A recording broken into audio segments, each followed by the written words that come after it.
О самых заметных событиях понедельника вы узнаете из материалов наших корреспондентов. В студии Сергей Михедов. Здравствуйте. Коротко о главных темах. Обстановка на реках. Активную фазу ледохода наблюдают в Алекминском районе, когда столица встретит водную стихию.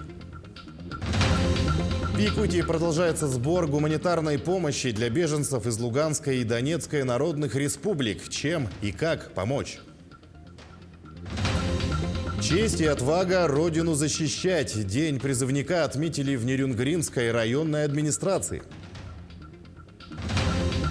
Взять у природы, вернуть обратно. В Якутске появилось интересное решение по комплексной утилизации отходов. И это часть экотуризма.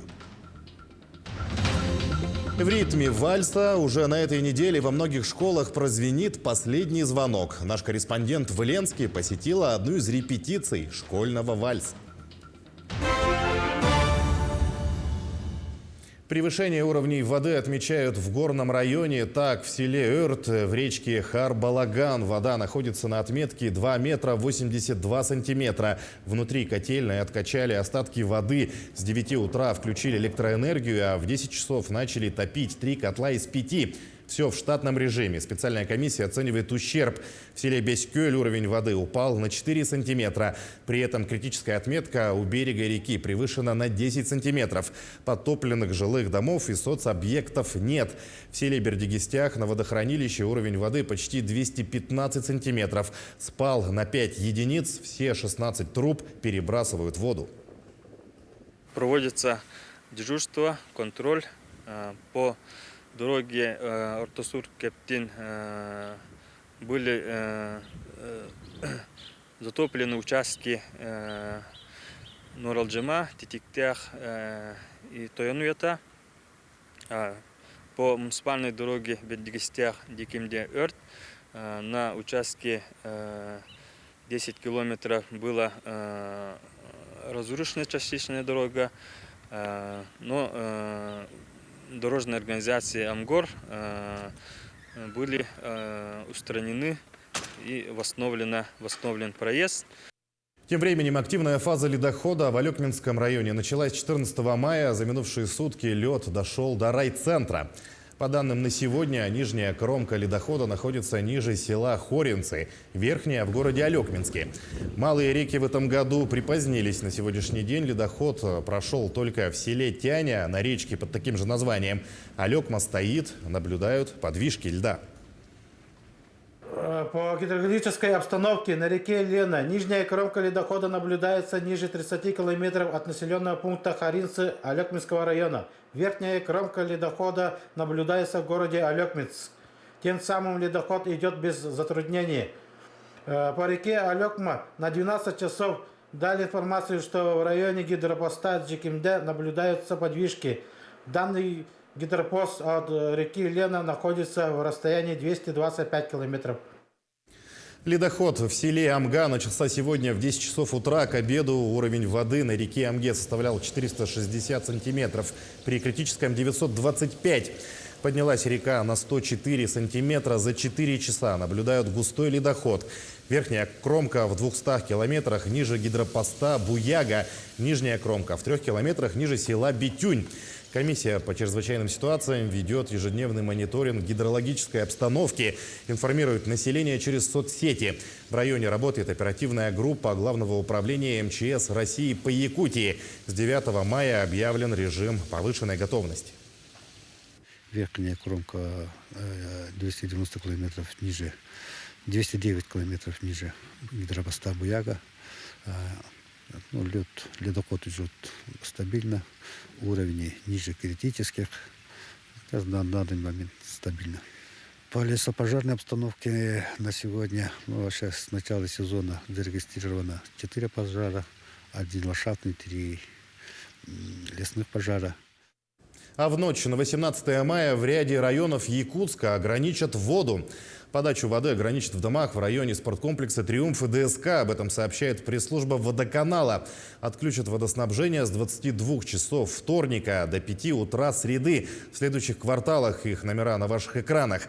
Ограничение связано с заменой запорной арматуры на территории «Триумфа». А вот для кого наличие водоснабжения зачастую играло решающую роль. 22-летний житель Якутска совершил ряд краж из городских спортзалов. По данным МВД, злоумышленник пользовался тем, что первые занятия в фитнес-клубах проходят бесплатно. Под видом посетителя он проникал в раздевалки и наблюдал за обстановкой. Улучив удобный момент, похищал личное имущество других посетителей и скрывался. В целом у потерпевших были похищены деньги, ювелирные украшения, гаджеты и другое ценное личное имущество на сумму свыше 280 тысяч рублей. По всем фактам возбуждены уголовные дела. Для подготовки к пожароопасному сезону в Якутии планируют дополнительно стимулировать муниципалитеты. Речь идет о тех районах, которые обеспечили полную готовность к сезону и не имеют предписаний надзорных органов. В свою очередь, муниципальным образованием, допустившим возникновение пожаров из-за сельхозпалов, ограничит объем межбюджетных трансфертов. Об этом после совещания с главами районов и профильными ведомствами сообщил премьер Андрей Тарасенко. Напомним, ранее глава республики Асан Николаев поручил существенно сократить площади, пройденные огнем, по сравнению с прошлым годом. Мы хотим ответственность сегодня такую усугубить, ответственность для глав районов с тем, чтобы в части дотаций, которые мы даем, на выравнивание, на субсидирование, то есть все понимали, все средства, которые мы сегодня тратим, спасая район от пожара, они должны быть компенсированы бюджету республики также. Также в регионе продолжается сбор гуманитарной помощи для беженцев из Луганской и Донецкой народных республик. С февраля собрано более 19 тонн одежды, продуктов и товаров первой необходимости. О том, как и чем помочь беженцам, расскажет Александр Хавренко.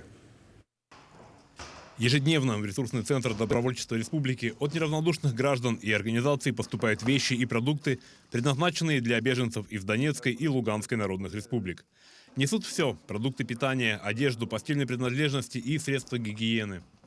Сейчас есть необходимость вещей, которые, первоочередных, да, которые сейчас нужны беженцам, которые у нас здесь находятся и в городе Якутске, и в других населенных пунктах. Да. Это, конечно, в первую очередь летняя одежда. Летняя, легкая весенняя одежда, постельные принадлежности, детское питание, канцелярия и так далее. Огромную помощь в работе ресурсного центра и сбора гуманитарной помощи оказывают волонтеры. Каждый день после работы несколько человек приходят в центр, где занимаются сортировкой и упаковкой вещей и продуктов.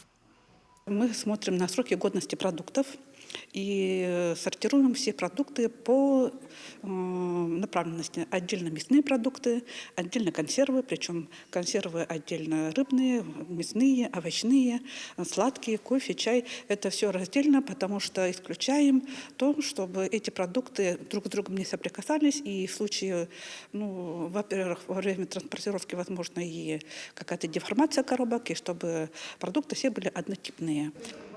Поток беженцев в Россию не уменьшается, а это значит, что еще какое-то время потребуется одежда, продукты, учебники, игрушки. Ресурсный центр ждет всех желающих помочь ежедневно по адресу Орджоникидзе 10, второй этаж, с 10 до 20 часов. Александр Хавренко, Семен Семенов, Якутск. Традиционное мероприятие ко дню призывника провели в Нерюнгринской администрации. На встречу пригласили 10 молодых людей, которые уже прошли призывную комиссию и в ближайшее время отправятся в ряды российской армии. С будущими защитниками Отечества встретилась Ирина Кичигина. Ребята с крепким здоровьем и хорошей физической подготовкой предпочитают проходить службу в воздушно-десантных войсках, на военно-морском флоте и специальных войсках. Егор Медальский попал под весенний призыв и уже 24 мая отправится в Якутск, где после подтверждения годности направится для прохождения службы по распределению. После прохождения медицинской комиссии мне поставили категорию А1. И да, меня предварительно, рекомендуют военно-воздушный десант. Как такового волнения нету. Волнуюсь только то, что у меня жена и совсем недавно родилась дочь. Из-за этого волнуюсь, что они здесь будут одни. И чтобы они жили в мирное время и отдать долг Отечеству. Молодые люди прошли инструктаж, получили памятные подарки и наставления от официальных лиц и гостей мероприятия. По вашему уверенному взгляду, по такой решимости, вижу, что, как говорится, идут служить настоящие мужчины, настоящие парни своей страны. Уверен, что Все будет классно, этот год пройдет, и вы вернетесь совсем другими людьми. С честью служите, всегда знайте, откуда вы. Вы из самого большого региона нашей страны, из республики Саха-Якутия. Поэтому, если будете встречать земляков, я уверен, что вы будете как один кулак там вместе. Со словами напутствия к призывникам обратился Юрий Чабанов, председатель Совета ветеранской организации «Боевое братство». Он не понаслышке знает, что такое гражданский долг, потому что является кавалером Ордена Красной Звезды, участником боевых действий в Афганистане. В этот торжественный день хочу пожелать нашим ребятам быть достойными наших дедов, прадедов, тех солдат и офицеров, которые в многолетних наших конфликтах, вооруженных войнах действительно с честью, достоинством показывали силу духа. Армия – это то место, где закаляется характер. Сегодняшние парни через год вернутся уже настоящими мужчинами. Ирина Кичигина, Захар Головин, Нерюнгри. Каким видит проект парка будущих поколений современная молодежь? Непростую задачу предстояло решить выпускникам курса Skills Park целевого фонда будущих поколений республики. Это единое пространство для саморазвития и прокачки так называемых гибких навыков. Подробности далее. 8 недель, шаг за шагом, на онлайн-живых уроках ребята создавали из себя настоящего лидера, а помогали в этом школьникам профессиональные педагоги. Личная эффективность, то есть коммуникативные навыки, да, навыки публично выступать, критическое мышление, например. И, конечно же, тайм-менеджмент и эмоциональный интеллект. Все это навыки, необходимые нам в повседневной жизни и необходимые для того, чтобы успешно реализоваться каждому в своей сфере. На финальном конкурсе свои идеи для парка будущих поколений жюри представили 6 команд. Это абсолютно разные взгляды на проблему наполнения пространства, отвечающего всем запросам подростков. Например, комнаты для общения и просмотра фильмов, коворкинг-центр, оранжерея и даже специальное помещение, где можно просто выпустить пар и хорошенько побить боксерскую грушу. Интересный, цельный проект предложила команда Inni City. Ребята даже учли собственную внутреннюю систему оплаты услуг. У нас будет такая система городка, где будет своя валюта. Это коины, которые будут мотивировать курсантов доходить до конца. А также у нас будет система городка, и у нас будут свои улицы, площади, арены. Хорошая очень была идея. Это такая геймификация процессов, которые происходят в самом парке. Да? То есть они предлагают ввести собственную валюту, которую можно зарабатывать на различных курсах, да, которые проводит парк, и тратить эти деньги внутри парка на различные там другие активности. То есть вот на самом деле вот эта идея, которую мы тоже вот думаем, что очень правильная, да, и очень нас как бы вдохновило, что наши дети также, оказывается, к этой же идее приходят. По итогам конкурса команда Inni City и победила. Вторыми стали Архонты с проектом психологического пространства для подростков. Третье место выиграл проект о популяризации науки и IT. Но главное, конечно, не победа. Ребята на пути обучения и самопознания нашли новых друзей и практически единодушно выразили желание отправиться снова в Skills Park. Пространство, где учиться не просто полезно, а очень интересно. Сергей Михедов, Семен Семенов, Якутск. В Покровске появится современный сухой фонтан. Новый объект построят на месте Фонтанной площади. Ее сейчас демонтируют. Сухой фонтан – это отдельный вид фонтанов, набирающий популярность. У него нет видимой чаши. Вода бьет из-под поверхности и туда же отводится обратно в подземный резервуар. Таким образом, зрители воспринимают только бьющие из-под земли струи. Сухие фонтаны имеют большую вандалостойкость. Новый объект станет частью бульвара города Покровска. Также рядом с фонтаном установят стеллу, состоящую из 5 скульптур и отражающую важнейшие события столетия Якутской ССР. Бульвар строится по программе формирования комфортной городской среды.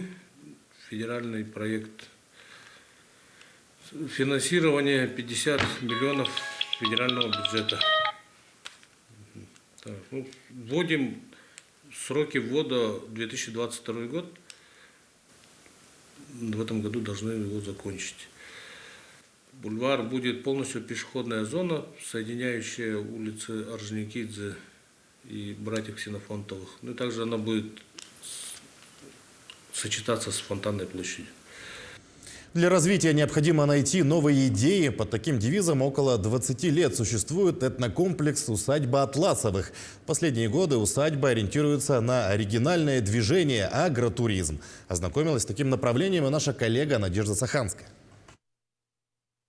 В отрасли туризма Якутии за последние годы достигнуто немало положительных результатов. Во многом благодаря предпринимателям, которые не только продвигают свои бизнес-идеи, продумывая новые туристические маршруты, но и сохраняют и приумножают самобытную культуру.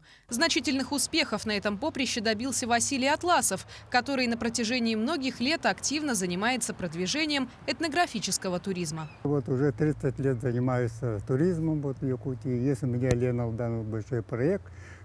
Чтобы подтвердить этот проект, я в этом году сделал там Татинском улице, Чичимахе комплекс, туристический комплекс. И в этом году закончили, открытие будет к юбилею Кулковского. Не так давно на территории этнокомплекса появилось и личное подсобное хозяйство. Здесь Атласовы разводят различных домашних птиц, а также кроликов. Вот кролик, родился. Таких 8 штук. И самое главное, все 8 живые. Это так редко бывает такое. Сейчас второй уже рожает. Так что вот если 10 кроликов таких самок, да, и 2 самца, и они 500 голов дают в год. Это значит, в будущем году у нас 1000 штук, или может 2000 будет. Готовы вы к такому большому потомству? Ну, а что, без проблем, потому что я же работал. Отдельного внимания удостоилась и экспериментальная разработка «Биогаз». Мировая практика доказывает, что заводы по производству биогаза успешно работают.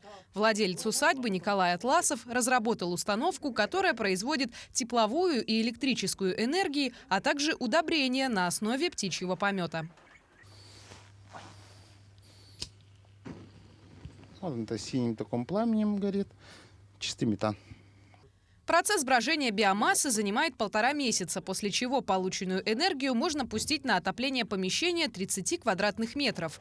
В планах рационализатора пустить идею в масштабное производство для деревень и сел. Это у меня пока экспериментально стоит, вот, и планы у меня очень большие, потому что в том деревне, где мы будем возрождать агротуризм, да, там нету газа, 8 километров. Я не думаю, что подтягивать не будут.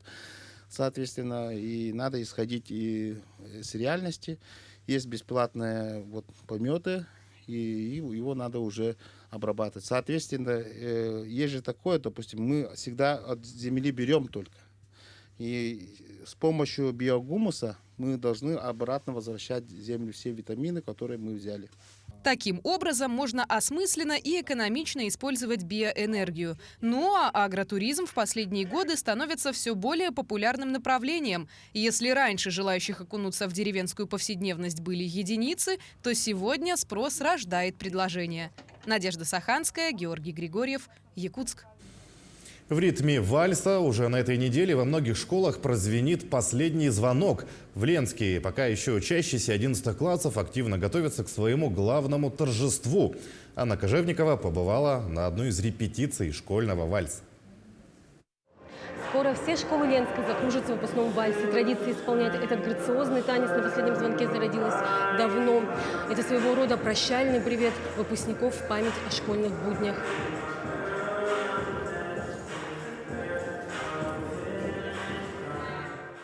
В школе номер 4 вот уже несколько недель идет подготовка к главному торжеству. Самым волнительным этот день, конечно, будет для них, выпускников. И они хотят запомнить его на всю жизнь. Ведь это завершающий этап в таком большом периоде, школа, вступаем в новую жизнь, и нужно завершить ее как-то ярко, чтобы остались впечатления теплые в голове со своими одноклассниками, с которыми столько событий произошло. И вот так вот красиво, чтобы запомнилось, конечно, хочется.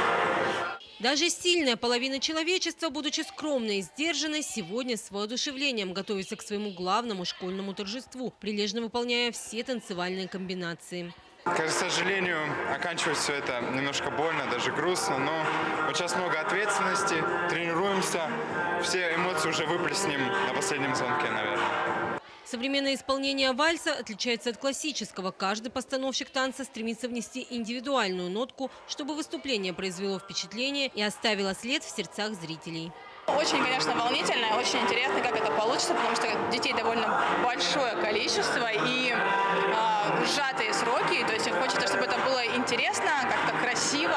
Ну и, конечно, хочется, чтобы вложить душу в эту работу и получить именно такой же отклик.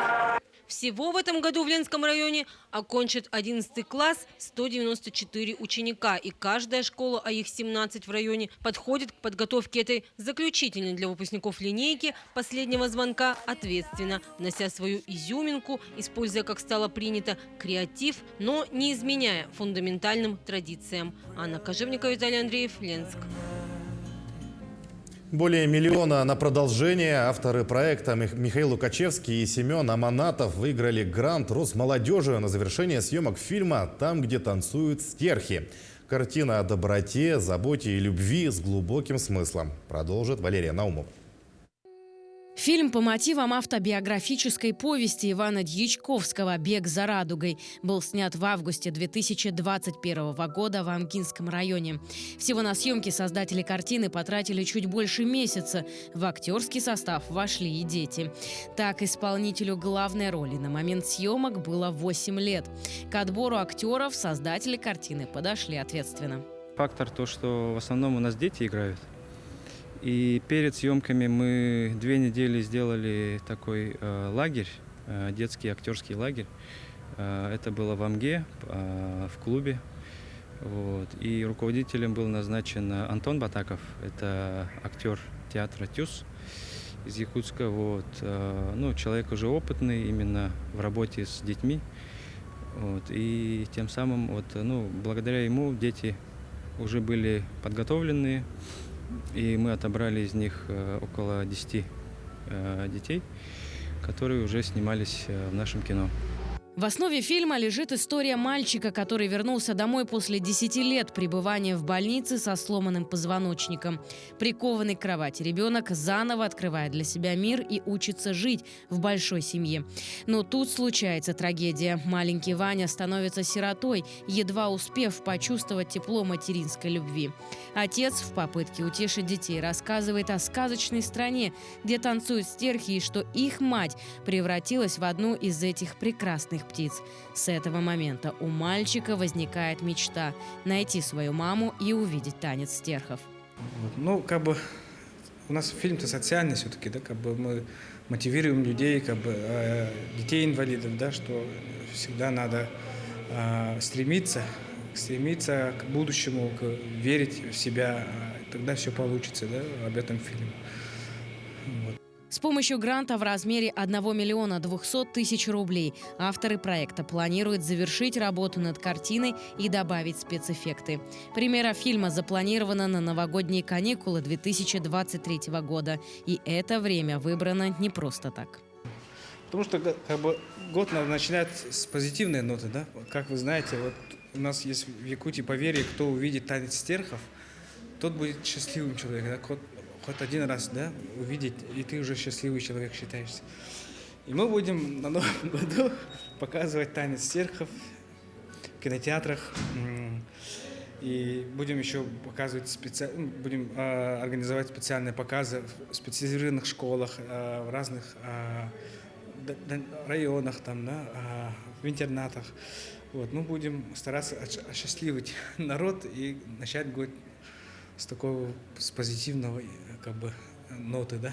Стоит отметить, что картина будет сопровождаться сурдопереводом и в планах сделать тифлокомментарий. Валерия Наумова, Павел Пахомов, Якутск. В Москве наградили лауреатов 28-й Всероссийской премии редакции журнала «Балет. Душа танца». Профессиональным балетным призом отмечена Лира Львовна Габушева, одна из первых профессиональных артистов балета, организатор музея оперного театра, основатель Всероссийского фестиваля балета «Стерх». Приз представляет собой статуэтку. Обладателями престижной награды становились Юрий Григорович, Майя Плесецкая, Владимир Васильев, Николай Цискоридзе и многие другие деятели отечественной хореографии. А гостями гала-концерта в честь лауреатов стали студенты 2-го курса Якутской балетной школы имени Посельских. Я очень горжусь и очень рада, что свою высокую награду самого профессионального авторитетного и любимого журнала «Балет», я получаю в год столетия моей любимой родной республики Саха-Якутия. И в юбилейный год моих ровесников, первого национального балета «Полевой цветок» Сирсемеге и оперы «Ниргун Ботур» Марка Жиркова и Генриха Летинского. Таким наши корреспонденты увидели уходящий день. Всего доброго и до свидания.